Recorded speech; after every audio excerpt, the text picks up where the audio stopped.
विभागांचा लाकडी घोटाळा, लाखोंचे लाकूड खिशात, अधिकाऱ्यांची मूकसंमती. झाडे लावा म्हणणारे सरकार पण दर्यापुरात झाडांची खुलेआम हत्या.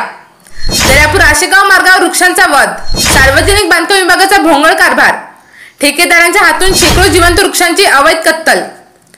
झाडे लावा झाडे जगवा म्हणणारे सरकार पण दर्यापुरात सरकारी आदेशांना हरताळ. दर्यापूर ते आशेगाव मार्गावर सार्वजनिक बांधकाम विभागाच्या वतीने यंदा वादळामुळे पडलेली झाडे हटवण्यासाठी ठेका देण्यात आला.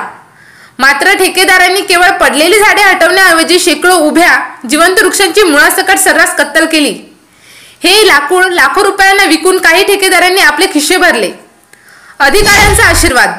या प्रकारामागे सार्वजनिक बांधकाम विभागाचे अभियंते आणि दर्यापूर वन विभाग यांचं मूक समर्थन व थेट सहभाग असल्याचा गंभीर संशय आहे. स्थानिक सूत्रांच्या माहितीनुसार ही संपूर्ण कारवाई मिलीभगत व साठेबाजी याचेच उदाहरण ठरत आहे. 4 दिवस झाले तरी कारवाई नाही.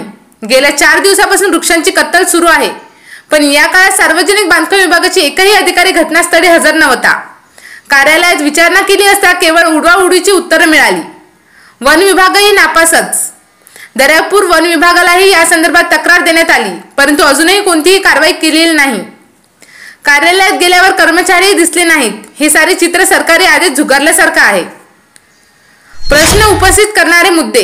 जर केवळ पडलेली झाडे कापण्याचे आदेश होते तर जिवंत झाडे का तोडली गेली?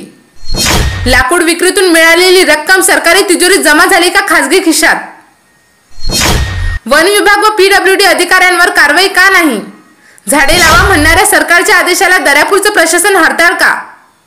शासनाने तात्काळ उच्चस्तरीय चौकशी नेमून दोषींवर फौजदारी गुन्हे दाखल करावेत, अन्यथा हे जंगलराज थांबणार नाही.